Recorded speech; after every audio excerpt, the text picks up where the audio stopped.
Hermanos, muy bienvenidos a este estudio bíblico. Es una tremenda bendición el poder juntarnos a estudiar la palabra del Señor. Creemos que la palabra de Dios es viva, es eficaz, puede hablar a nuestras vidas. Y sé que la exposición a la palabra de Dios genera cambios profundos en nuestro carácter, que nos hace crecer espiritualmente, nos hace madurar. Así que vamos a encomendarle al Espíritu Santo, que es aquel que trae luz a nuestra mente para poder entender la palabra del Señor, que obre en nuestros corazones. Si hay distracción, si hay cansancio, yo no sé el día que han tenido ustedes, pero que nada sea impedimento para poder aprender de Dios. Así que vamos a orar. Oremos al Señor. Padre Celestial, vamos delante de tu presencia a través de Jesucristo para darte gracias, Señor. Estamos aquí una vez más con el corazón dispuesto, Señor, a recibir instrucción tuya. Estamos a las plantas del Maestro, queriendo escuchar, Señor, palabras vivas. Pedro te dijo, ¿a quién iremos? Si solo tú tienes palabras de vida eterna. Tu palabra es un tesoro que debemos amar, debemos valorar, y tu palabra también nos ordena estudiar, inquirir en las Escrituras, porque parece que ahí podemos hallar vida eterna. Queremos, Señor, que tú hables a nuestros corazones, nos des, Señor, esa capacidad de entender lo que tú nos quieres decir el día de hoy. Abrir nuestros oídos, Señor, y oír claramente lo que tú tienes para nosotros. Bendice a mis hermanos, Señor. Bendice a cada uno de los que van a participar en este estudio bíblico, que tú puedas también obrar en sus corazones, Señor. Gracias te damos. Y dejamos este tiempo en tus manos, en el nombre de Jesús. Amén. Bueno, mis hermanos, vamos a continuar con nuestros estudios bíblicos. La semana pasada hicimos un pequeño resumen histórico como para poder contextualizar el ministerio de distintos profetas, porque esta serie de estudios se llama Protagonistas. Estamos viendo personajes bíblicos. Y justo íbamos a empezar a ver a los profetas, pero conversando con nuestro hermano Cristóbal, llegamos a la conclusión de que era importante, antes de ver la vida particular de cada profeta, conocer el contexto y manejar bajo qué circunstancias fue llevado a cabo el ministerio de cada profeta. Y así vamos a poder entender de mejor forma cómo el Señor obró a través de este profeta en un tiempo y un contexto determinado. Como les decía, la semana pasada hicimos un panorama histórico donde situamos el actuar de los profetas. Más adelante se los vamos a detallar igual, si que no participaron del estudio anterior. Y hoy día nos toca ver eh, el ministerio profético en sí. ¿En qué consistía el ministerio de un profeta? ¿Por qué se levantaron los profetas? Eh, ¿Desde cuándo se instauró el oficio profético? ¿Hasta dónde duró el oficio profético? ¿Cuáles eran los requisitos para ser profeta? ¿Cómo podemos distinguir un profeta verdadero, un profeta falso? Todo eso lo vamos a ver a continuación, ¿ya? De más está decir que este es un estudio bíblico, no es un monólogo. Si ustedes quieren participar o nos quieren hacer alguna consulta, por favor háganla, hermanos. Tienen el chat abierto, pueden activar sus micrófonos como ustedes quieran, ¿ya? Pero por favor no se sientan presionados ni cohibidos. Si participan, para nosotros es una bendición. Así que háganlo nomás. Así que, sin más preámbulo, vamos a pasar al estudio entonces de los profetas. Dice, vida, fracaso, caídas, pruebas y su relación con Dios. Bueno, hay un texto clave que se encuentra ahí en el libro de Hebreos, capítulo 1, versículo 1, y sintetiza el testimonio del Antiguo Testamento en estas palabras, diciendo, Dios, habiendo hablado a los padres por los profetas, ¿ah? En otro tiempo, aunque los profetas eran una minoría y a menudo eran perseguidos, constituyen la voz más importante que nos habla desde la antigua dispensación. Eh, Su mensaje es una revelación permanente de Dios. Recordemos que revelar es dar a conocer algo por lo cual el hombre con sus capacidades naturales no podría saber. ¿Ya? Revelar es quitar el velo, dar a conocer algo que está oculto para el hombre. Sigamos.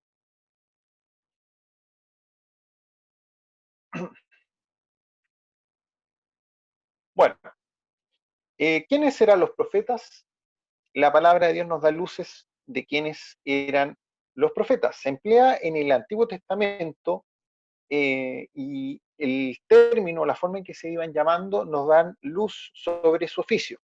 Hay tres palabras que se traducen para expresar el término profeta, y son las que tengo aquí.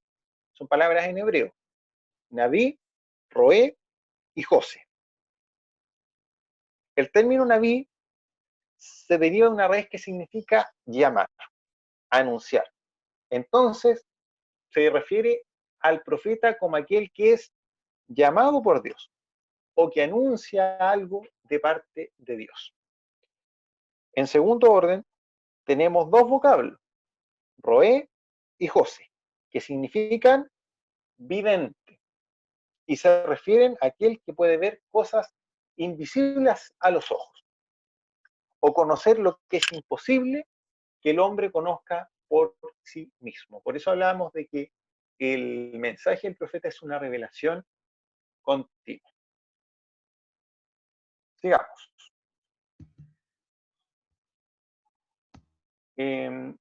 Si nosotros leemos el pasaje en Éxodo 7, el versículo 12, podemos entender el papel que desempeña el profeta. ¿Ya? Dios había encomendado a Moisés presentarse delante de Faraón. No sé si ustedes recuerdan el llamado del Dios a Moisés. Se presentara delante del Faraón y le dijera que dejara ir a su pueblo, el cual se encontraba esclavo en la tierra de Egipto. Pero Moisés le presenta una excusa a Dios y le dice que él es torpe para hablar. Y Jehová, que le contesta: te he constituido Dios para Faraón y tu hermano será tu profeta. Y en ese momento, cuando dice tu hermano será tu profeta, el término que ahí aparece es Naví, ¿cierto? Llamado o anunciar, o alguien que viene anunciando un mensaje de parte de Dios. Tú dirás todas las cosas que yo te mande y Aarón hablará a Faraón. Es la primera vez que se menciona este término de profeta. En Deuteronomio 18 y 18, las palabras de Dios confirman este rol. Dice Deuteronomio 18 y 18, pondré mis palabras en su boca y él, haciendo alusión al profeta, les hablará todo lo que yo les mandaré, portavoces de Dios. Por tanto, el profeta es el encargado, por especial misión divina, de hablar al pueblo, pero no a título propio, sino en nombre de Dios. Ahora, si ustedes leen, vamos a revisar distintos profetas y se van a dar cuenta que no todos los profetas tienen los mismos estilos o las mismas formas de llevar este mensaje de Dios. Una pregunta: este hecho de haber distintas formas, ¿cierto?, de presentar la palabra de Dios, eh, esta variedad denota que aquel mensaje no es de parte de Dios. Una pregunta abierta, no sé si alguien la quiere contestar.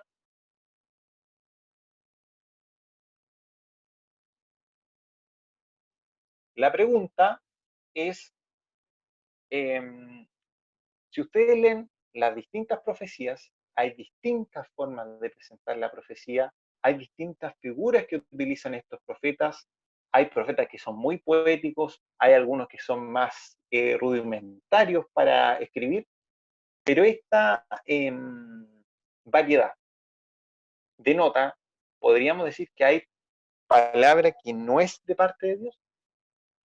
Si hay tanta variedad, ¿qué piensan ustedes?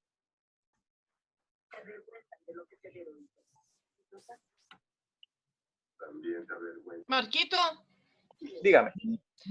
no creo. Yo lo que creo de que la inspiración divina no, a ver, no. Yo creo que cada persona tiene su personalidad y su manera de expresar las cosas, y eso también infiere que depende a lo mejor de la condición donde vive, de su estudio. Entonces la inspiración divina no altera, como yo creo, la personalidad del profeta. Excelente. Muy buena respuesta. La inspiración divina, ¿cierto? Que es el proceso por el cual el Señor entrega palabra de Dios, no anula la personalidad de la persona. Y eso es lo que ustedes tienen que entender. Jeremías hablaba y escribía como Jeremías. No era igual que Habacuc, no era igual que Amós. Cada uno se distingue claramente uno del otro porque el mensaje divino depende en gran medida del temperamento y de los dones de cada profeta. Dios respeta la esencia de las personas. Muy bien. Sigamos con el estudio, hermano Cristóbal.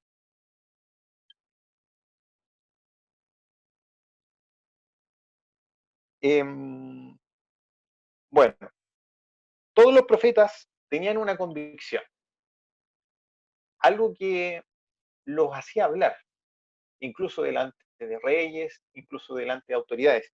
Ellos tenían la convicción de que el mensaje que ellos recibían eran de parte de Dios, que profetizaban cosas que no eran suyas.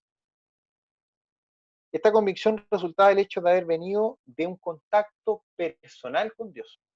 Hay casos tremendos, por ejemplo, Isaías vio a Dios en todo su esplendor y en toda su gloria, y fue tan grande la santidad y la gracia de Dios que él dijo: ay de mí, que soy de labios inmundos. Fue algo que lo impactó, ¿ya? Y en ese momento el Señor comisiona a Isaías, y ahí Isaías dice: heme aquí, envíame a mí. Por lo tanto, y por lo mismo, los profetas cuando hablaban decían la siguiente frase: dice Jehová, la palabra de Jehová vino a mí, y después viene todo el mensaje: oír la palabra de Dios. En eso no tenían ninguna duda. Sigamos, Cristóbal, por favor. ¿Eso qué? Ahora vamos a ver En la pieza. distintos nombres que se les van entregando a los profetas en el Antiguo Testamento, que denotan también características de este llamado tan especial. El primero que tenemos aquí es varón de Dios. Varón de Dios. ¿Qué hace alusión este título de varón de Dios? Este título denota que el profeta se distingue de otros hombres, porque tenía un llamado que era especial, porque había sido elegido para mantener íntima comunión con Dios y servirle. ¿Se acuerdan? Cuando el Señor llama a Jeremías y le dice: antes que te formase en el vientre de tu madre, te conocí y te llamé, ¿cierto? Y te di por profeta a las naciones. Desde antes de su formación, antes de ser, Dios ya había determinado un propósito de vida para el profeta Jeremías, y así con la vida de todos los profetas de Dios. Siervo de Dios, o siervo, o mis siervos. ¿A qué hace alusión este concepto? El profeta tiene una vocación y un llamado al servicio público. El profeta se ocupa activamente en llevar adelante los planes de Dios. También se recalca estricta obediencia a la voz divina. Y por otra parte indica la relación de Dios con su siervo. ¿Por qué? Imagínense que a Jeremías, siendo un llamado en parte del Señor, el Señor lo privó de tener familia.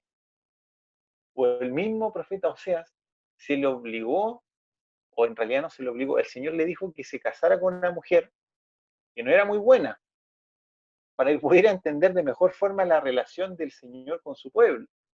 Entonces el pobre Oseas sacrificó una vida marital, su matrimonio, para entender, ¿cierto?, el mensaje de parte del Señor. Entonces, la entrega de los profetas en estos tiempos era total, absolutamente total. O sea, murieron de forma horrible, Vemos pasajes de Jeremías, por ejemplo, echado en una cisterna, uno dice una cisterna, en una fosa séptica, y usted sabe lo que hay ahí. Daniel echado a un foso de los leones, siendo ya anciano. Entonces, la vida de los profetas no fue muy fácil, porque fueron muy perseguidos. Mensajero de Dios. Mensajero de Dios. Este título indica que al igual que los ángeles, que son mensajeros, porque eso significa la palabra ángel, los profetas son enviados por Dios con un mensaje que ellos deben anunciar.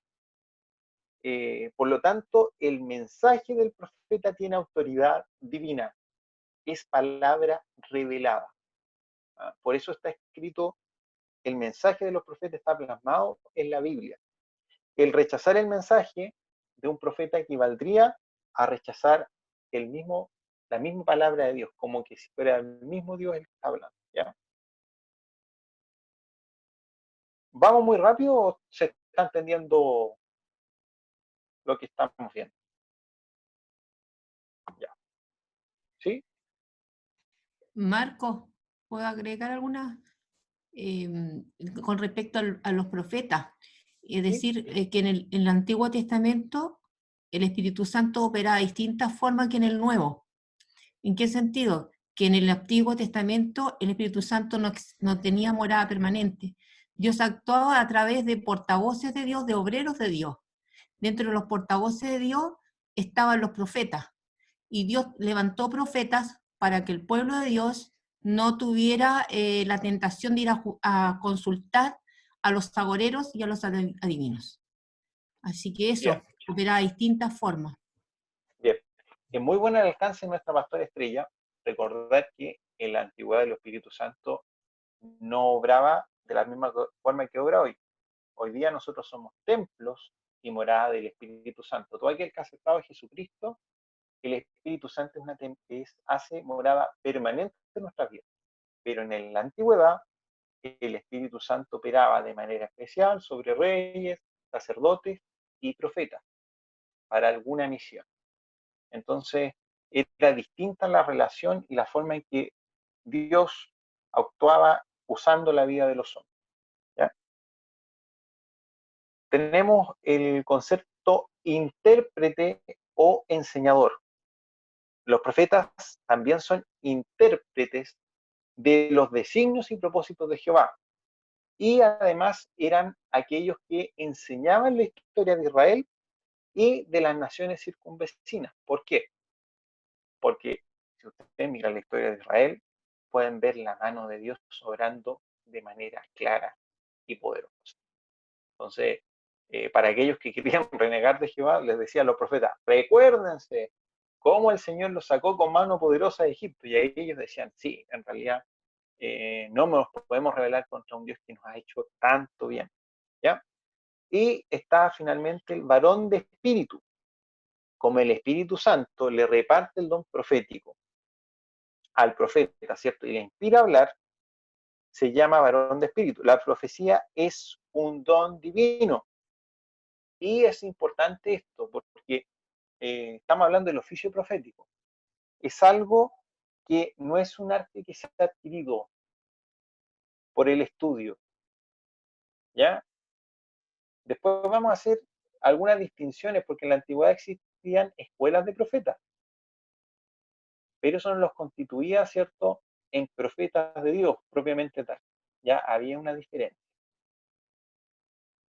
¿Cuándo comenzó esto de los profetas? Sigamos con la institución del oficio profético.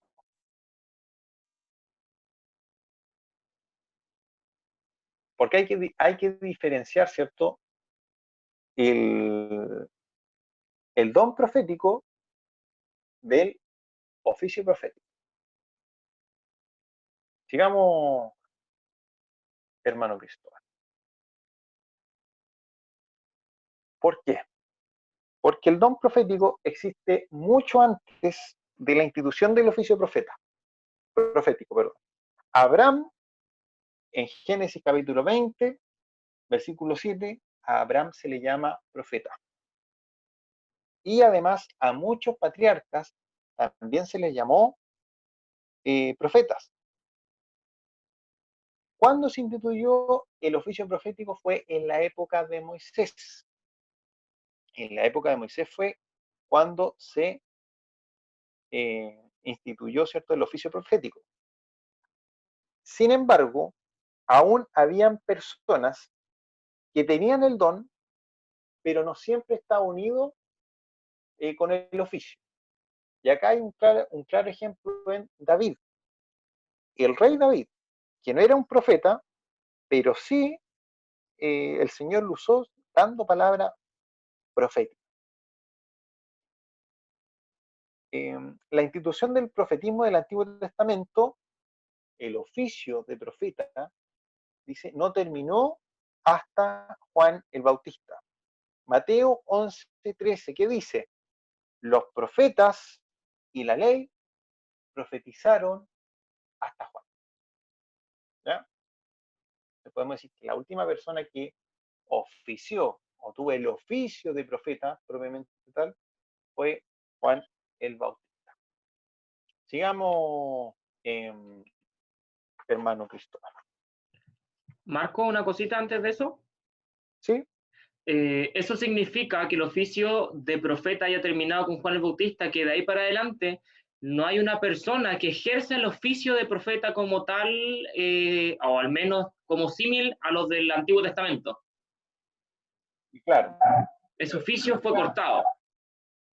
Ni siquiera al anciano Juan, que escribió el Apocalipsis, que está mostrando todo lo por venir, se le asigna, ¿cierto?, este título de profeta. Ni siquiera a los apóstoles. ¿Ya? Estamos hablando del oficio profético. ¿Ya? Sí. Está muy bien el alcance del hermano espiritual. Buena intervención, porque en esto a veces hay pequeñas confusiones. Sí, eso nos dista con otras doctrinas de otros lados, por ejemplo. Lo separa. Sí. Absolutamente. Ya, el oficio profético se encuentra en Deuteronomio. No sé si ustedes lo quieren buscar y leer, pero si vamos al capítulo 18 de Deuteronomio, se instaura el oficio profético. Nuestra pastora nos adelantó un poquito la materia, por eso yo la trataba así de esperar un poquito para que no avanzara tanto. Y tenemos que entender el contexto, cuándo se instauró el oficio profético. ¿Ya? Los israelitas habían salido hace muy poquito de la esclavitud de Egipto. Habían recibido la ley, ¿cierto? Y el sistema de culto ordenado por Dios, recién. Y habían hecho un pacto con el Señor y se habían comprometido a una obediencia al Señor. ¿Ya? Ahora estaban por entrar a la tierra prometida, donde había muchos cananeos, y los cananeos no eran temerosos de Dios. Por el contrario, existía una religión espiritista que prevalecía en toda esa tierra. Y por lo mismo el Señor conoce el corazón de su pueblo, conoce a lo suyo, sabía que estos hombres iban a estar tentados, ¿cierto?, a acudir a los adivinos y prestar culto a los ídolos. Hay un rasgo, ¿cierto?, que todo hombre, incluso en este tiempo, el hombre está buscando lo espiritual. Lamentablemente el hombre que no conoce a Dios desvía cierta esa espiritualidad hacia otras cosas.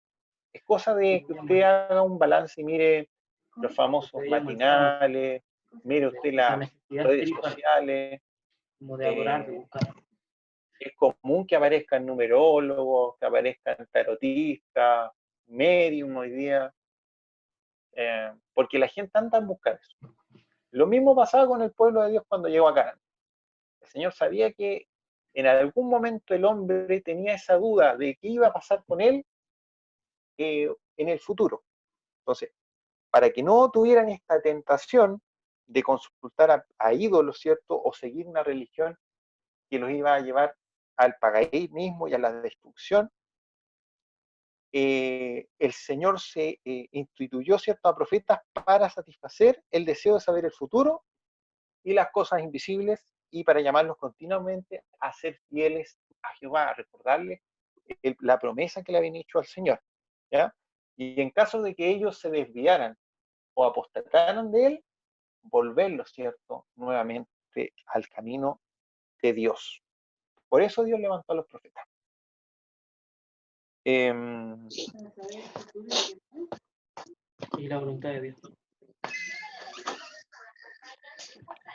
Sigamos, por favor.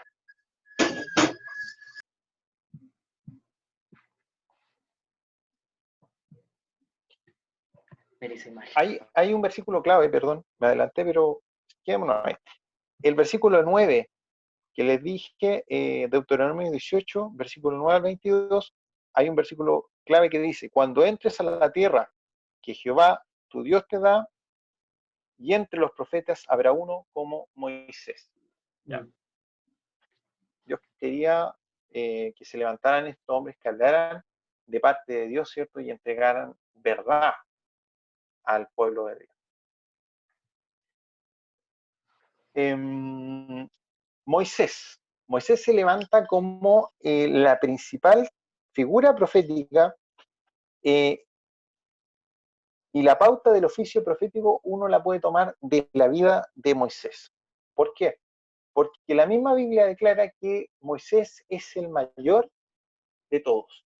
Además, Moisés gozaba de una relación muy íntima con Dios, muy cercana. Dice la palabra de Dios que él hablaba cara a cara con Dios. ¿Ah? Y además fue el encargado de transmitir la ley a su pueblo. Además, Moisés fue el que instituyó la teocracia. ¿Qué significa teocracia? Un gobierno, una nación gobernada por Dios. La constitución, los designios, las leyes dadas por Dios para el funcionamiento y las normas sociales, ¿cierto?, de toda nación o gobierno. Además, fue él el que me dio el pacto, ¿ah? Y por lo mismo constituye el modelo de todos sus sucesores. Moisés, entonces, si yo les preguntara quién es el modelo o la figura profética que podríamos destacar más en el Antiguo Testamento, podríamos hablar sin duda de Moisés. Marco. Sí. Pensando en esto, me parece como en particular la figura de profeta, porque tendemos a encasillar al profeta en este cuadro de una persona que anticipa las cosas que van a suceder. Y como si fuera la característica principal, incluso si pensamos como en grandes profetas fuera del mundo cristiano, podemos pensar, por ejemplo, en Nostradamus o cualquier otra persona, que son personas que solamente pareciera que anuncian cosas, pero la Biblia nos presenta un profeta como modelo que no se basa particularmente en una persona que anticipa cosas, sino en una persona que entrega su vida en devoción a Dios, una persona que tiene una relación íntima con Dios. Y es como la base de un profeta, su relación con Dios, no el hecho de anticipar cosas simplemente. Eso encuentro que es bien particular, como cada oficio en general se basa en nuestra relación con Dios. Esa es la piedra angular de cualquier ministerio, nuestra relación con Dios. Muy bien. Como bien Cristóbal decía, nosotros pensamos en profeta y tenemos en la mente, ¿cierto?, la imagen de aquel vidente, ¿sí? Pero el profeta también estaba llamado a enseñar la palabra de Dios, a recordarle a la nación, ¿cierto?, los designios del Señor y hacer un llamado de atención a que volvieran a hacer la voluntad de Dios. Hay grandes profetas de Dios que dentro de todas las cosas también pudieron vislumbrar el futuro, ¿sí? Que es como lo espectacular para nosotros, pero no es lo más importante dentro, o lo único dentro del oficio profético, ¿ya? Sigamos, Cristóbal. El modelo Moisés, ¿cierto?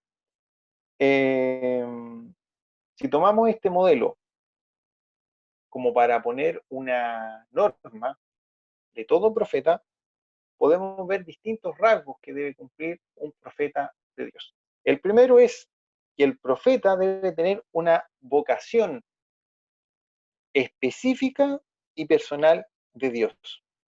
Dios toma la iniciativa de llamar al profeta. O sea, ningún profeta se puede autodenominar profeta.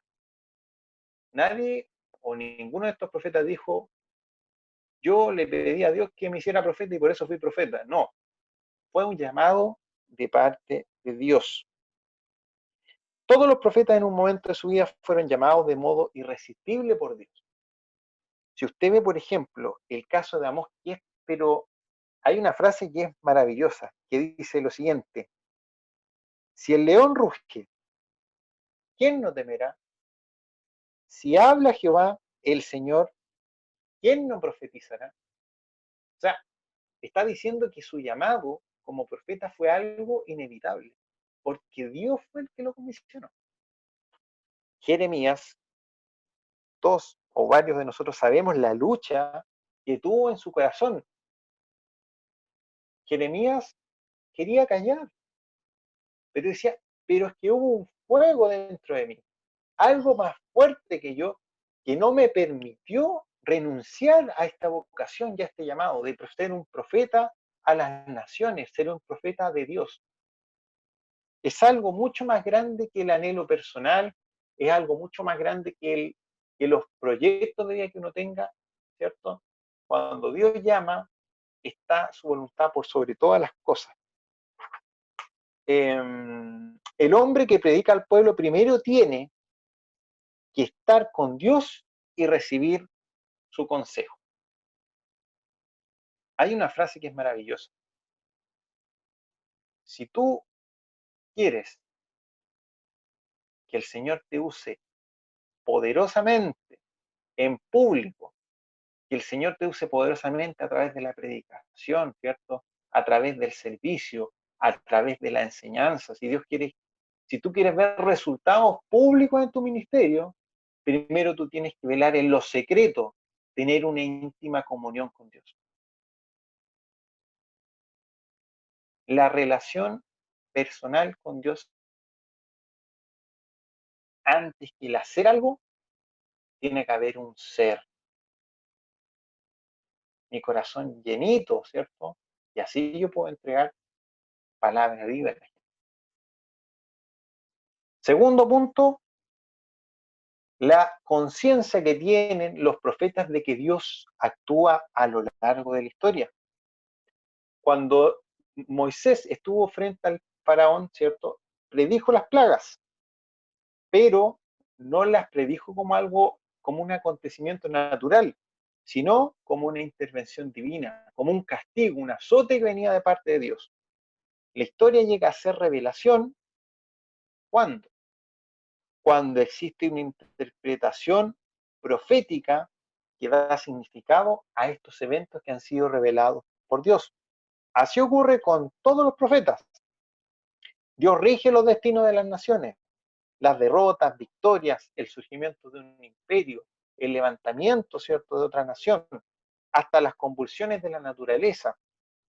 Todo tiene un significado espiritual porque Dios actúa por medio de todos estos factores.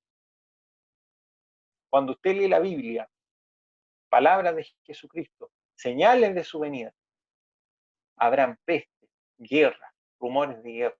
Uno dice, hoy parece que Jesucristo estuviera hablando del hoy, porque eso también es una palabra profética entregada, ¿cierto? Porque vemos cómo se va cumpliendo los designios bíblicos dentro de la historia humana. Un profeta de Dios debía tener también preocupación por la ética y la justicia social. Como legislador, Moisés entrega el más perfecto código de conducta y de existencia, los 10 mandamientos. Si usted hace un ejercicio y toma los 10 mandamientos, este decálogo, y lo compara con cualquier ley contemporánea, se va a dar cuenta que son las leyes humanitarias y morales de los 10 mandamientos son infinitamente superiores a las leyes de cualquier otro pueblo de aquella época.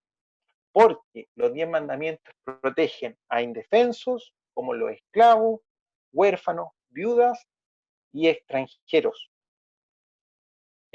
Los sucesores de Moisés, los profetas, ¿cierto?, debían denunciar vehementemente las injusticias sociales y defender a los oprimidos. Pero no hay que confundirse, porque la demanda de justicia social no es el corazón del mensaje de un profeta, ¿ya?, sino solo un derivado de su mensaje central. ¿Cuál es el mensaje central de un profeta? La naturaleza de Jehová como un Dios justo. La explotación y opresión de otros, cuando uno actúa injustamente, está cometiendo una ofensa y un pecado contra el Dios que es justo. ¿Se da cuenta? Por favor, si quieren hacer algún aporte, lo pueden hacer abiertamente, ¿ya? Cuarto punto, la valiente confrontación de reyes, sacerdotes o pueblos con las demandas y el juicio divino. Para ser profeta había que ser muy valiente, porque generalmente al profeta se le presentaba delante de una figura de mucha autoridad. Para que ustedes sepan, cuando Moisés se presenta delante del faraón, a los faraones no solo se les consideraba la autoridad máxima en esa nación, además hablemos que el imperio egipcio en aquella época era uno, o si no el más grande de los imperios del mundo. O sea, estamos delante de la persona más poderosa del mundo, que además ni siquiera era considerado una autoridad máxima, superaba eso, era una deidad. Sí. Bueno, el profeta, ¿cierto? Es un mensajero de Dios, como tú decías, y a través de la historia bíblica podemos ver que Dios en su gran misericordia usaba a estos hombres para volver el corazón del hombre a Dios, porque hay periodos que el pueblo de Dios se apartaba, entraban los males sociales, había corrupción, los ricos oprimían a los pobres, el pueblo caía en una religiosidad, hacían sacrificio, pero su corazón estaba lejos de Dios. Por eso que uno de los profetas dice, este pueblo me honra, más su corazón está lejos de Dios. Otro profeta dice, hastiado estoy de sus salmodias, de sus cánticos. Entonces, el profeta traía un mensaje de juicio a la nación, por un lado, pero no solamente quedaba en el juicio, sino que también traía un mensaje de restauración, mostraba el camino para que el juicio no cayera en la nación, ¿ya? El pueblo tenía la oportunidad de escuchar al profeta, saber cómo estaba delante de los ojos de Dios y cómo a Dios le desagradaba en ciertos contextos su mal comportamiento. Por ejemplo, Jeremías dijo en algún momento, buscar las sendas antiguas y anden por ellas, y el pueblo dijo, no andaremos. Como bien dices tú, el profeta tenía que ser, bueno, es un llamado y un hombre muy valiente, porque generalmente la verdad que enfrentaba al pueblo de Dios, Dios lo usaba él para entregar la verdad, la situación no era grato de escuchar. Por eso que fueron perseguidos, algunos fueron aserrados como Isaías, Jeremías terminó en Egipto huyendo, y así, a Jeremías se le prohibió casarse, tener hijos, porque iba a ser duro su oficio profético. Pero quiero señalar eso, que sí tenía un mensaje de juicio, pero también daba el camino para que el juicio se levantara. Tenemos un profeta menor, que fue Jonás, que había un juicio hacia Nínive, ¿cierto?, porque Dios le dijo antes y predica que ellos se arrepientan porque viene juicio. Él fue y el juicio sobre Nínive se levantó porque el pueblo cambió de su actitud frente a Dios. O sea, está como edificando, exhortando y a la vez consolando. Y también ellos anunciaban el gran día de Jehová, el día que Dios iba a mandar su juicio sobre las naciones, y que eso es más escatológico, eso ya está hablando casi de la gran tribulación. Pero ese era un oficio que ellos tenían que tener una intimidad muy grande con Dios para soportar toda la persecución que muchas veces tuvieron por entregar la verdad de Dios. Por eso que había profetas verdaderos, que eran los que estamos hablando aquí, pero también habían enemigos, que eran los profetas falsos, que en vez de confrontar a la gente con el pecado que les está apartando de Dios, le decían, no, sigan así, si las cosas están bien. Entonces ellos también tenían grandes luchas. Sí. Eso, que Dios les bendiga. El oficio profético, como decía nuestra pastora, no era algo como de ensueño, era difícil y no era para cualquiera. Pero el Señor sabe a quién va a levantar y a quién va a usar, ¿verdad? Y a quien llama también lo prepara. Bueno, en relación a este último punto de la confrontación de reyes, sacerdotes, tenemos, por ejemplo, a Natán. Natán fue el profeta que habla con David cuando David comete adulterio, ¿cierto? Y después mata al esposo de Betsabé. Él es el que lo confronta, pero también es aquel que le asegura el perdón de Dios cuando David se arrepiente de corazón. También tenemos que el mensaje profético atañe el presente y el futuro. Por ejemplo, Moisés en Deuteronomio 28, si usted lee el Deuteronomio 28, se da cuenta que Moisés es capaz de bosquejar la historia futura de toda la nación hebrea y lo ilustra de una manera muy vívida. Habla también de la cautividad en Babilonia e incluso llega más allá y habla de la dispersión después de a causa de los romanos, ¿cierto? En el año 70 los romanos destruyen Jerusalén y los judíos son dispersos por todo el lugar. Hasta hace no muy poco, ¿cierto? Que se instauró de nuevamente la nación hebrea ahí en Palestina. Ahí están peleando con los palestinos todavía. El objetivo de su profecía es advertir tanto a futuras generaciones como a sus mismos contemporáneos de las funestas consecuencias de seguir, ¿cierto? Este mundo pagano, seguir la idolatría. El profeta es enviado principalmente a su generación y es el encargado de comunicar los deseos de Dios. Además, dice, el uso de medios simbólicos. Por ejemplo, en la pelea contra Amalek, ¿se acuerdan esa guerra contra Amalek? Moisés alzó sus manos, ¿cierto? Como símbolo de que depende la nación y la victoria solamente de Dios. Fue también aquel que levantó la serpiente en el desierto, ¿se acuerda? La serpiente de bronce, como símbolo profético de la obra expiatoria de Cristo ahí en la cruz del Calvario. Y concerniente a este tema de los reyes, ¿cierto? Cuando el reino unido se divide, hay un profeta, Ahías, rompe una capa en 12 pedazos. 10 pedazos se los dio a Jeroboam como señal de que Jeroboam reinaría, ¿cierto?, sobre 10 tribus y así se instauró el reino del norte.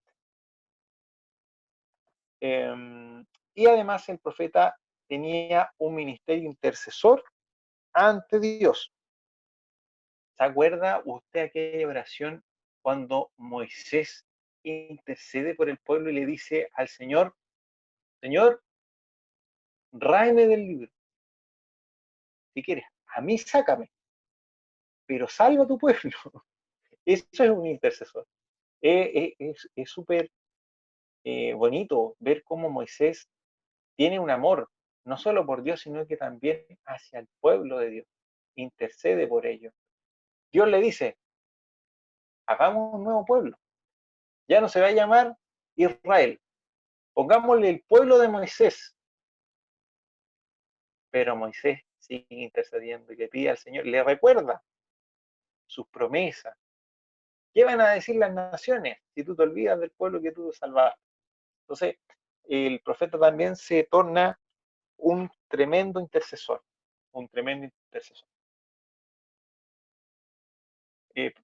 Está silenciada, pastora, por favor.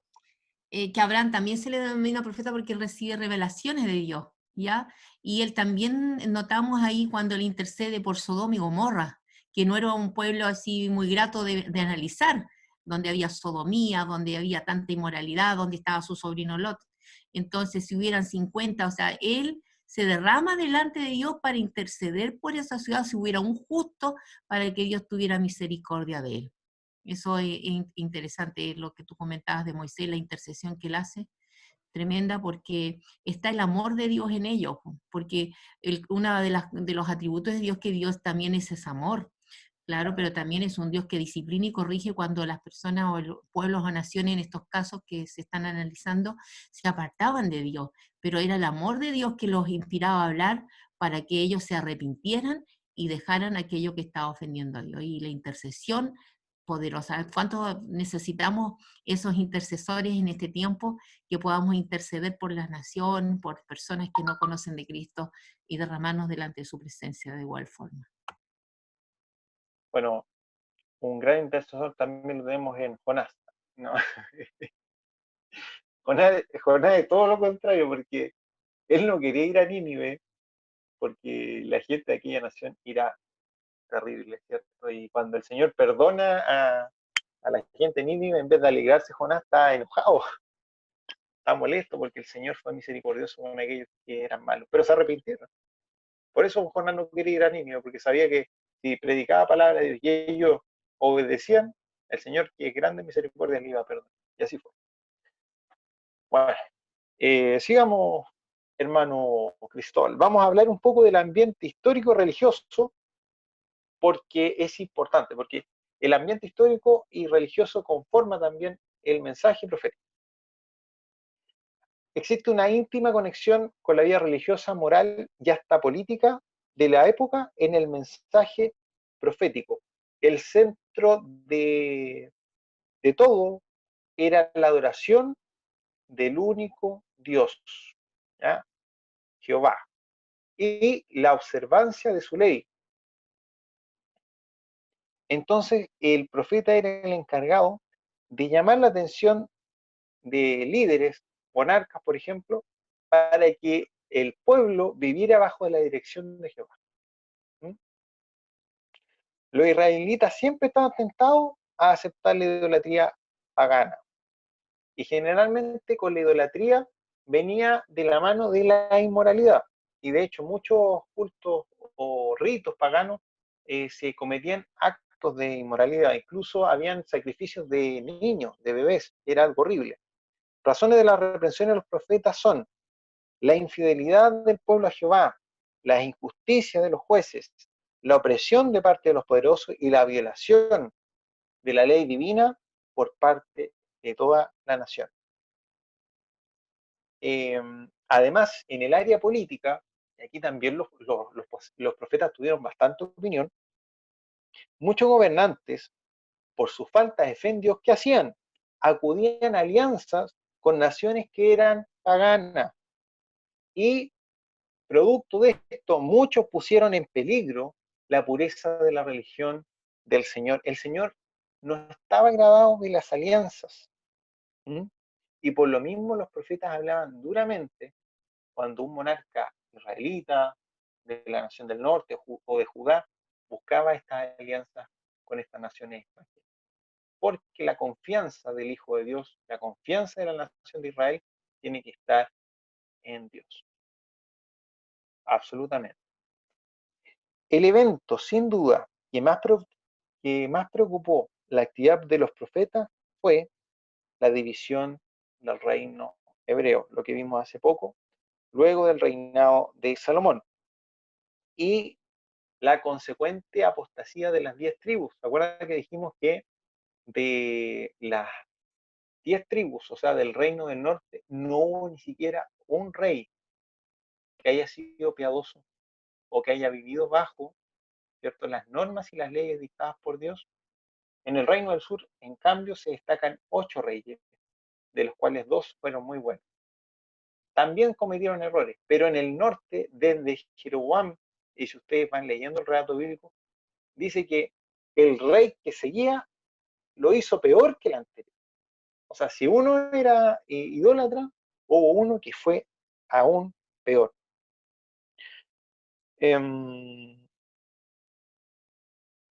Una de las primeras medidas que hizo Jeroboam cuando gobernó, ¿cierto?, el reino del norte, cuando se separó del reino del sur, para evitar esta unidad nacional, instauró, ¿cierto?, el culto a un becerro que simulaba una representación de Jehová. Y ustedes saben que no estaba permitido y no era agradable delante de los ojos de Dios hacerse imágenes de Dios. A Dios no le agrada eso. Y en el reinado de Acab, otro rey del sur, o sea, del norte, perdón, además se añadió la adoración a Baal, que era un dios pagano, el cual también finalmente logró infiltrarse este culto a Baal en el reino del sur, ¿ya? Esta crisis llevó muchas veces a pensar que la religión verdadera, la religión de Dios, corría peligro. Y en ese momento Dios levantó poderosos profetas para detener, ¿cierto?, la idolatría, para detener la corrupción moral y también para atacar la injusticia social, producto de todo lo que ya les hablé, ¿ya? Si nosotros tuviéramos que resumir la misión y el mensaje de los profetas durante el siglo 7 y 8 antes de Cristo, que es donde se concentra la mayor cantidad, ¿cierto?, de profetas o de ministerios proféticos actuando, la siguiente, Cristóbal, sería, el mensaje se centraba primero, tratar de salvar a la nación de su idolatría y maldad. Siempre el Señor habla antes de tiempo. Entonces, antes de que pasaran las cosas, los profetas ya le decían a la nación, ojo, si ustedes siguen el camino de la idolatría, si ustedes se olvidan de los estatutos de Dios, va a venir un castigo. ¿Qué pasaba? Fracasando la nación en esto, se levantaban de nuevo los profetas y anunciaban el castigo. Como ustedes desobedecieron, viene la destrucción para la nación. Pero esta destrucción no era una destrucción total, siempre hay una palabra de esperanza y el Señor siempre se reservó un remanente. Entonces, siempre había un remanente que iba a ser salvo. De en medio de este remanente vendría una influencia, ¿cierto?, que se extendería por toda la tierra y traería a Jehová a todas las naciones. Recordemos que el tema de la Biblia, el tema central de toda la Biblia es Cristo. Entonces, de manera implícita o explícita, se nos está hablando de Jesucristo. Esta influencia que traería, ¿cierto?, a Jehová a todas las naciones, era Jesucristo, que dijo, yo soy el camino, la verdad y la vida. O como él también dijo, miradme a mí todos los términos de la tierra. Finalmente, esta influencia se hallaría en un gran hombre, porque la revelación de Dios es progresiva. Menos luz a más luz, y cada vez hay más claridad. Entonces, ¿de dónde vendría esta influencia? ¿De dónde vendría la salvación? Se levantaría de la familia de David. Los profetas le llamaban a esto un renuevo. La familia de David, a punto de desaparecer, no iba a perecer del todo, iba a retoñar, así como un palito seco, que uno lo daba por muerto, pero de repente empieza a salir una ramita verde, un vástago, ¿cierto? Del tronco de la familia nacería un vástago, un retoño tan grande que sería en sentido especial el renuevo para la nación. El tiempo de los reyes fue horrible. Primero vemos cómo cae la nación del norte, de manos de Asiria, después cae la nación del sur, a manos de Babilonia. Pero inclusive en estas tragedias, porque no fue un periodo fácil, por ahí el profeta Jeremías, en el sitio de Jerusalén, habla que las madres, por el hambre, tuvieron que comerse a sus propios hijos. Entonces, es una tragedia, pero en medio de esta tragedia, el mismo Jeremías es capaz de decir que aquí vienen los días en que voy a hacer un nuevo pacto porque el antiguo no los pudimos cumplir. ¿Cuál es la diferencia entre estos dos pactos?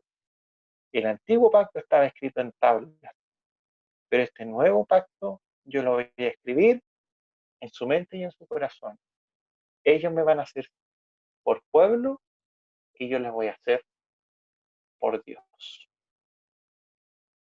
Es maravillosa la misericordia de Dios. ¿Usted ha tenido personas de las cuales se ha aburrido? ¿Que le ha dicho o le ha dado consejo y nunca obedecen? Personas que le han jugado el chueco una y otra y otra y otra vez. Personas que han sido infieles, personas que se han olvidado de usted, que lo han calumniado. ¿Usted buscaría personas así? Bueno, Dios no se cansa de buscar al hombre y entregarle una oportunidad para la salvación. Marco, ¿Sí? con respecto a este tema que tú estás hablando del nuevo pacto, de acuerdo a la historia bíblica y al comportamiento de la nación de Israel, que habitualmente ellos caían en esta apostasía, se alejaban de Dios, iban a los Baales, Dios lo menciona como un adulterio espiritual. Ellos, Dios vio hacia un futuro y vio que el problema estaba en lo profundo del corazón del hombre. Entonces, Ezequiel dice que el pueblo necesitaba un corazón de carne, porque el corazón de piedra que tenía no les permitía ser sensible a la voz de Dios, porque Dios hablaba a través de estas personas, de estos profetas. Y el profeta Ezequiel dijo eso, este pueblo necesita un corazón de carne. Jeremías habló de un nuevo pacto donde él iba a escribir las leyes, ya no en tablas de piedra, sino que las iba a escribir en el corazón del hombre, en un nuevo pacto. Y cuando tuvieran, dice Ezequiel, ese corazón de carne sensible a Dios, entonces iban a andar en rectitud y en justicia. Jesús dijo que del corazón salen los malos pensamientos, los adulterios, las mentiras. Entonces, Jesucristo, cierto, también nos da una nueva vida y un nuevo corazón y se cumple en el nuevo pacto que es Cristo. Eso. Muy bien. Como decía nuestra pastora, finalmente todo nos conduce hacia la misma persona, hacia el mismo camino. La única salvación, Jesucristo. Sigamos, Cristóbal. Vamos a hablar ahora cómo los profetas podían recibir estos mensajes de parte de Dios. Algunos profetas, como Isaías, en el capítulo 6, tuvieron visiones. Ezequiel y Daniel también tuvieron visiones, por sueños también. El Señor podía hablar a los profetas de forma audible, pero la forma más común era por una inspiración interior. ¿Y cómo lo describen los profetas en la palabra del Señor? Cuando dicen, la palabra de Jehová vino al profeta. La expresión significa que la palabra de Dios se convierte en realidad viva y presente, lo cual nos transmite el contenido, pero no la naturaleza de la experiencia.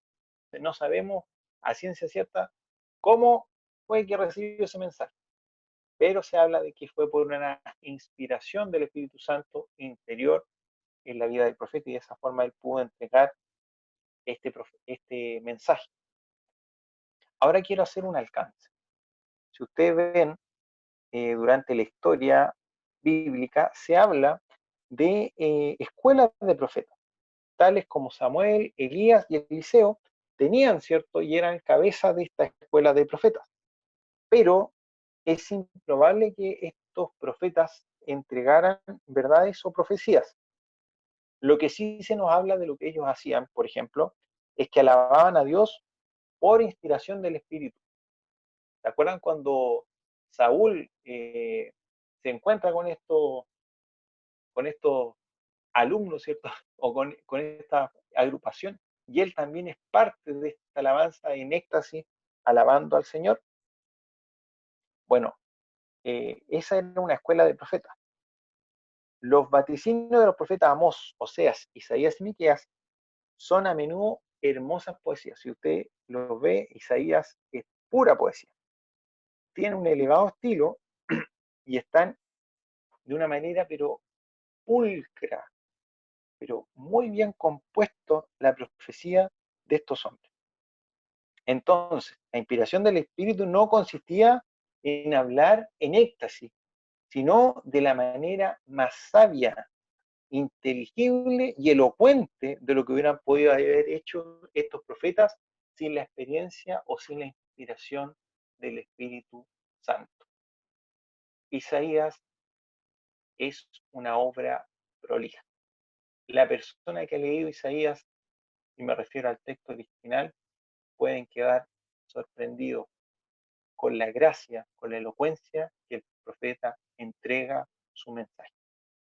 Un uso del lenguaje extensa en toda su magnitud, una sabiduría que sin duda no proviene de los hombres, sino proviene de Dios.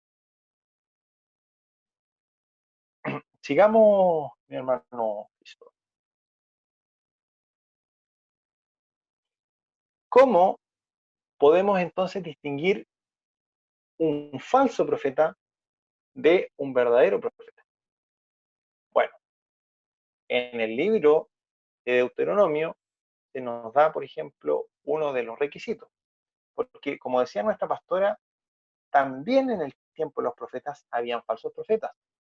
Los profetas que hablaban palabra de Dios generalmente denunciaban malas conductas de reyes, el mal proceder de la sociedad, pero también estaban aquellos aduladores, aquellos que le decían a la nación: Dios quiere que ustedes hagan alianza con los egipcios, porque el Señor les va a entregar a Babilonia en sus manos. ¿Y qué pasaba? Perdían las batallas. Entonces, uno de los primeros requisitos, y no menor, que el profeta que es de Dios, lo que él dice, se cumple. ¿Por qué cree usted que cuando Samuel llega a la ciudad de Belén y en las puertas de la ciudad hay ancianos, empezaron a tiritar? Le tenían respeto a Samuel. ¿Sabe por qué? Porque lo que Samuel decía se cumplía. Porque era un profeta de Dios. Entonces, todos los tenían así como, cuidado. Imagínense Elías, cuando el Señor responde su oración y responde con fuego, ¿cierto? Y consume un altar. Todos los profetas de Baal, ¿qué habrán pensado de Elías? ¿Ah? Porque el Señor respalda, ¿cierto?, a quien llama. El mensaje también profético, que es importantísimo, hermano, debía ser conforme a la enseñanza y a la doctrina de Moisés. O sea, si contradecía los designios y las leyes de Dios, el mensaje profético no era un profeta de Dios. Estos fueron los dos como requisitos para catalogar un falso o un verdadero profeta. Pero si vamos al Nuevo Testamento, Jesús a la norma le agregó otra regla, Mateo 7:16, que dice: por sus frutos los conoceréis. El mensaje del profeta debía también estar acompañado de un testimonio. O sea, la palabra la predico, pero también yo la vivo. Es fácil hablar, pero vivir algo es algo totalmente distinto. No sé si hay dudas respecto a esto. No, no hay duda.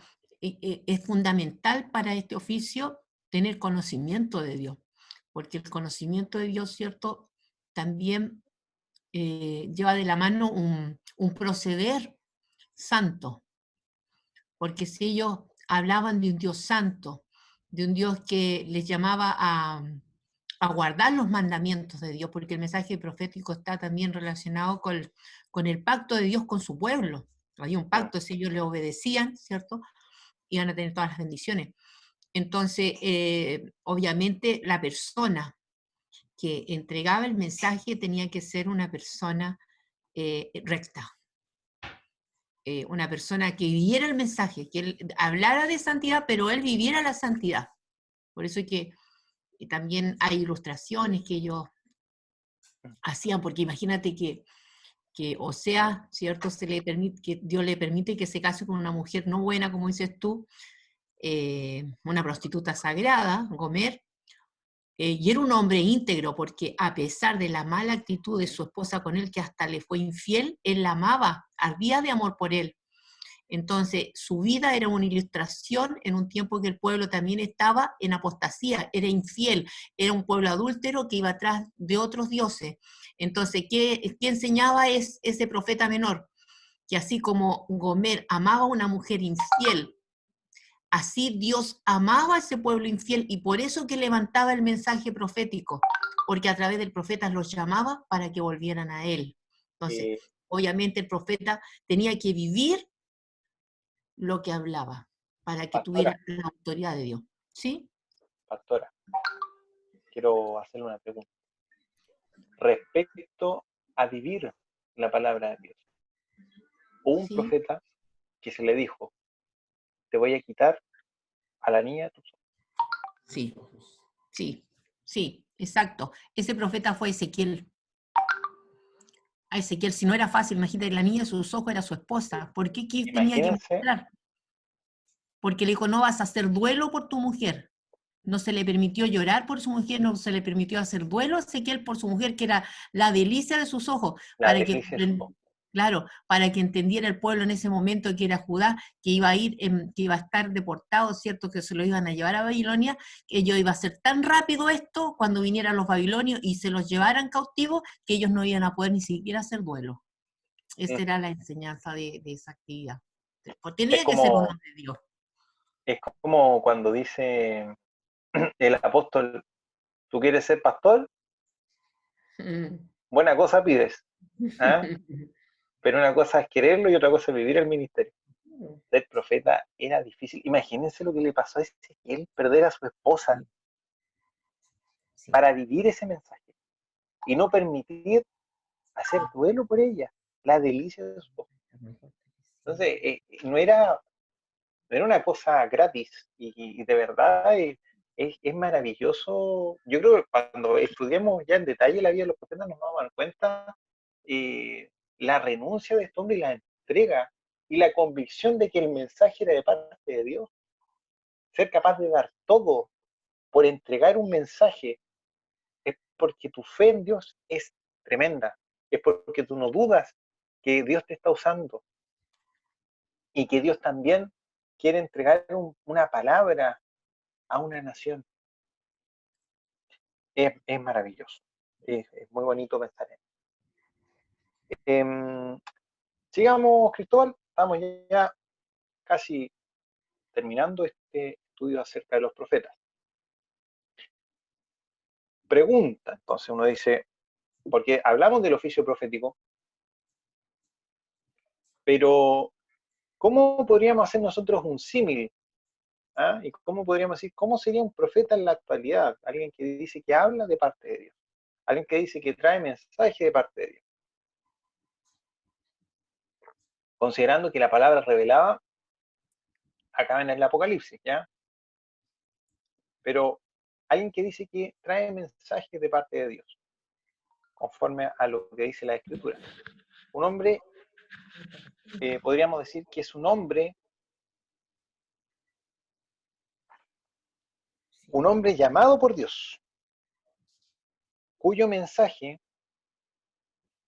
está fundamentado sobre la plena revelación divina.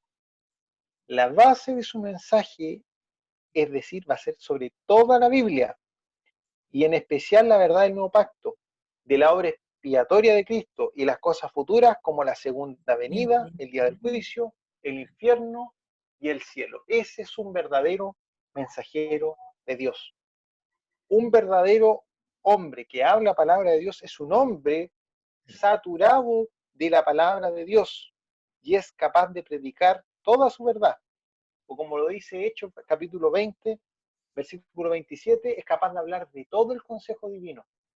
No acomodar el mensaje a la realidad de las personas, sino que es capaz de, como dicen por ahí, tirarse al río, para no decir otro ejemplo, te tira al río porque sabe que ese mensaje es de Dios, aunque sepa que no va a caer bien, pero habla la palabra de Dios, ¿ya?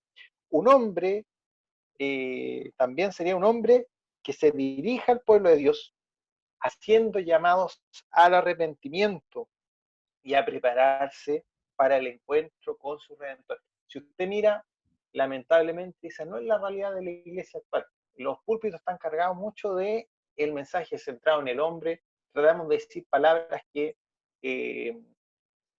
hacerlos sentirlos bien, ¿ya? Decimos un mensaje que a la gente guste. Y lamentablemente cuando se predica, como decimos, la sana doctrina, a la gente no le gusta mucho esto. ¿Mm? Pero nosotros preferimos quedar bien con Dios que con los hombres, ¿o no? Un hombre además que está por encima de sistemas políticos y económicos, que no se identifique con movimientos seculares, sino que su preocupación esté sobre lo espiritual y lo moral. Puede predicar la justicia social, pero como una renovación espiritual. ¿Sabe por qué? Y esto es muy atingente a lo que estamos viviendo hoy como país, que hablamos mucho de la justicia social. ¿Mm? Pero hay un dicho popular, y no sé si usted lo comparte, dice así: alguien ha dicho que aquel que piensa cambiar la sociedad es optimista, porque las cosas cada día están peor, ¿o no? Pero aquel que piensa cambiar la sociedad sin primero cambiar al individuo es un iluso. O sea, es como cuando usted va al enfermero, usted va al médico y le dice, me duele la cabeza, ya tome, ahí tiene paracetamol, váyase para la casa. Me duele la guata, doctor, tome, ahí tiene paracetamol, váyase para la casa. No estamos atacando el problema de fondo. El problema de fondo no es el entorno, el problema de fondo es el corazón del hombre, que es corrupto, es malo. Entonces, si usted quiere mejorar la sociedad, predique a Cristo. Cristo cambia el corazón del hombre y una sociedad donde está gobernada, ¿cierto?, por personas que tienen a Cristo en el corazón, va a ser distinta. Suena fanático, suena exagerado, pero es la verdad.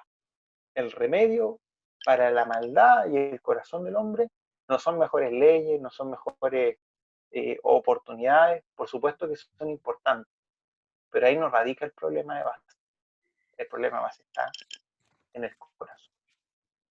Por eso la ley no fue suficiente, ¿cierto?, para que la nación de Dios hiciera lo correcto delante de él. Era necesario cambiar el corazón para que pudieran andar bajo sus preceptos. Y todo lo que hacemos nosotros, ¿cierto?, incluso este estudio, es para la gloria de Dios. El mensaje debe ser cristocéntrico. El testimonio de Jesús es el espíritu de la profecía, es el espíritu de todo lo que nosotros hacemos. Así sería un profeta en los días de hoy. Usted dice, ¿cómo actúa un profeta o qué hablaría?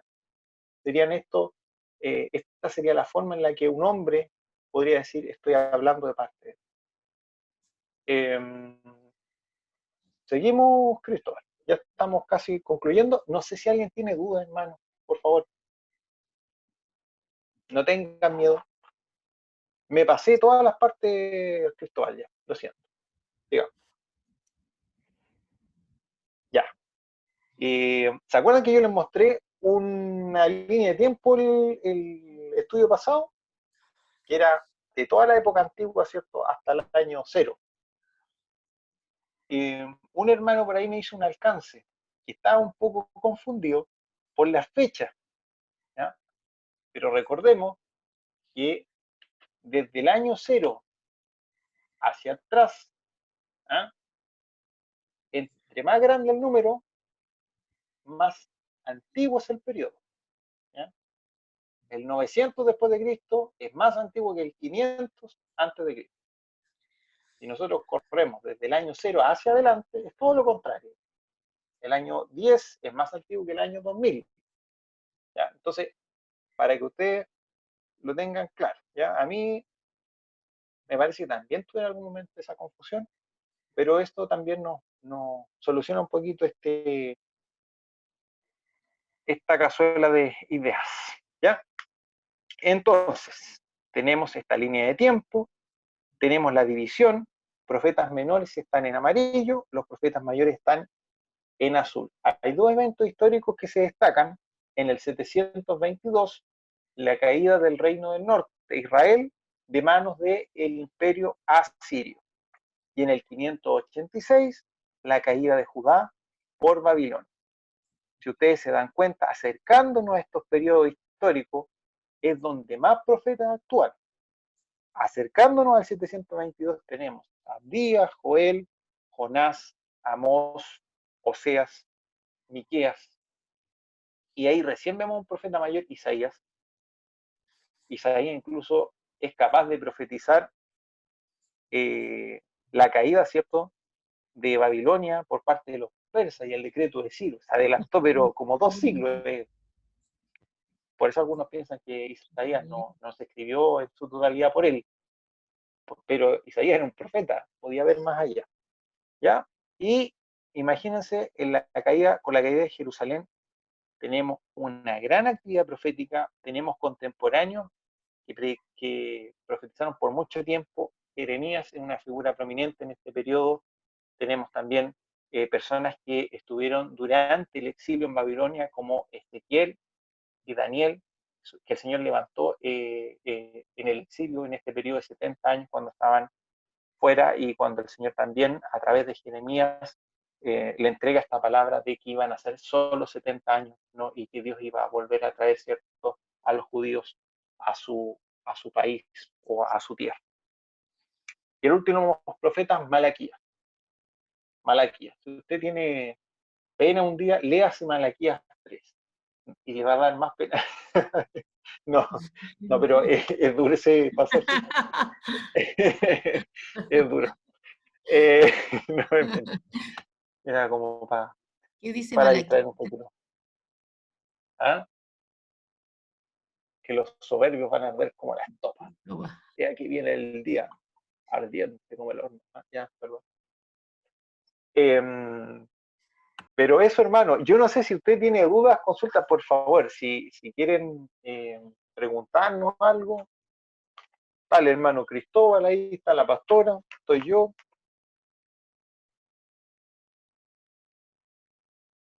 ¿No? Ya. Marco, sí. más que nada como un alcance en verdad. Hemos dicho harto, se ha hablado harto del tema de que todo el Antiguo Testamento de alguna manera habla sobre Jesús, y es evidente porque Jesucristo es el hilo conductor de toda la Biblia. Y es impresionante como cada cosa apunta a Jesucristo. Y también hay 3 figuras muy importantes en el Antiguo Testamento que también tienen una revelación progresiva. Primero, el oficio sacerdotal es súper importante en el primer periodo de la nación de Israel, sobre todo en su peregrinaje en el desierto. Es muy importante, tiene un rol súper fundamental de enseñanza, de predicación, de intercesión entre el pueblo y Dios, pero el oficio cada vez va perdiendo y se le va restando importancia, y luego entra un nuevo oficio que es el de reyes. Los reyes también tienen un periodo, sobre todo cuando estaba unificado el reino, muy importante, sobre todo con David. Y pasa perdiendo también nuevamente protagonismo los reyes a entregar un oficio nuevo. Bueno, no es nuevo, ya lleva desde, como habíamos visto, desde Abraham o Moisés instituyó, pero toma preponderancia gigantesca el oficio profético dentro de la historia. Y estos 3 oficios tampoco son al azar, tampoco son por casualidad que estos 3 oficios hayan tomado preponderancia en distintas oportunidades, porque estos 3 oficios apuntan a Jesucristo, que es el sacerdote perfecto, que es el rey perfecto y el profeta perfecto. Pero en cambio en la historia de Israel los 3 oficios terminaron siendo olvidados, terminaron perdiendo al menos la importancia que tenían en un comienzo. Pero en Jesucristo se levantan los 3 oficios de manera perfecta, santa y en beneficio de nosotros, su pueblo, porque Él es sacerdote para nosotros, Él es rey para nosotros y es profeta para nosotros. Y eso igual es importante destacar, como no solo vemos personajes al azar, sino que como dice el título, como también todo esto apunta a Jesucristo. Eso. Muy buen alcance, de hecho, ahí nos damos cuenta que Jesucristo, vemos personajes grandes en la Biblia, vamos a ver grandes profetas de Dios, pero Jesucristo fue el único que fue sacerdote, rey y profeta. Es rey y será rey. Sí. Y como bien decía Cristóbal, todo esto trata de Jesucristo. El Antiguo Testamento, la preparación de la venida del Redentor. Los evangelios nos hablan de la obra del Redentor aquí en la tierra, ¿cierto? El libro de Hechos nos habla de cómo se propaga, ¿cierto?, el mensaje del Redentor. Las epístolas nos hablan, ¿cierto?, de estos preceptos entregados, enseñanzas del Redentor, y el Apocalipsis nos va a hablar de la consumación de la obra redentora. Pero todo apunta a Jesucristo. Todo tiene que apuntar a Jesucristo. Sí, el hilo conductor, ¿cierto?, de toda la Biblia es Jesucristo. Él es el más importante, el más grande. No sé si alguien más quiere hacer algún aporte o alguna consulta, hermanos. ¿Tienen su espacio? ¿No? Ya. Vamos a terminar este estudio bíblico. Lo bueno que nuestro hermano Cristóbal grabó todo el estudio, así que si usted se conectó un poco tarde o quisiera repasar alguna idea, lo puede volver a ver las veces que usted quiera. Si lo quiere compartir también, lo puede compartir con algunos hermanos. Y Marco, sí, podemos pasar algunos avisos. sí, por favor. Mañana tenemos la reunión de mujeres a las 20 horas. Se va a enviar el link. Le invitamos a todas las hermanas para que Mañana puedan jueves, participar. O sea, el viernes, disculpe, el viernes. el viernes. El día sábado tenemos la reunión de jóvenes a las 5:30 y el domingo el culto es a las 6 de la tarde, y también tenemos la escuela dominical Niños con Propósito, es el domingo a las 4 de la tarde. E invitar a los hermanos para que estemos orando también para el 31 de mayo, que queremos traer a este medio personas que no conozcan a Cristo en nuestra campaña 2x1. Cada uno de nosotros empezar a orar por alguien que no conoce a Cristo, o alguien que está lejos del Señor, que ha estado pero está lejos, y queremos ese día hacer un culto evangelístico el día 31 de mayo a las 18 horas, para que usted ya esté pensando a quién va a invitar a esta plataforma para que pueda conocer a Jesús como Salvador y Señor. Y todo ya es sabido, para que estemos orando por la familia de nuestro hermano Jairo en este día. Él, bueno, lo hizo público, y es bueno para que todos podemos estar orando por la familia, porque él está con COVID-19, y queremos orar también por él en este espacio, y yo sé que muchos hermanos ya lo están haciendo. ¿Ya? Eso. Pastora, por favor, díganos en la última oración para ya estar despidiendo este estudio bíblico. Amén. Amado Dios, te damos gracias, Señor, por este espacio hermoso de estudio. Tenemos que estudiar tu palabra, Señor, es un deber. Llenarnos del conocimiento, porque la palabra de Dios traerá a nuestras vidas, traerá fe, convicción. Ayúdanos, Señor, a caminar contigo siempre, Padre. Te damos gracias por Marco, que estaba en este día entregando este estudio bíblico. Bendícele a él también, Señor. Y queremos, Señor, estar orando también por la familia de nuestro hermano Jairo, para que usted fortalezca sus vidas, porque que usted traiga sanidad, Señor, en este día. Padre mío, que tú le fortalezcas, que tú guardes a Jairo, a Belén y a su pequeño hijo Josué, Señor. Yo sé que tú eres fiel y tú estarás con tu hijo en este proceso que él está viviendo, que él no está solo, que hay una iglesia que le ama, les ama, y que vamos a estar todos orando por esta familia, para que tú, Señor, les des la victoria a ellos, Señor. Y así por todos nuestros hermanos, Señor, por los que hoy día están todavía tristes por partidas de seres queridos, la familia Linyán, la familia Santander, Señor. tú les bendigas grandemente, Señor amado. Gracias te damos, Señor, y esperamos que sigamos aprendiendo, sigamos instruyéndonos, Señor, porque es necesario conocer a Dios y lo conocemos a través de tu palabra. Muchas gracias te damos y pedimos tu bendición, Señor, desde ya por la campaña que tendremos el 31 de mayo, donde queremos que muchas personas puedan conocer a Jesús como Salvador y Señor. Amén.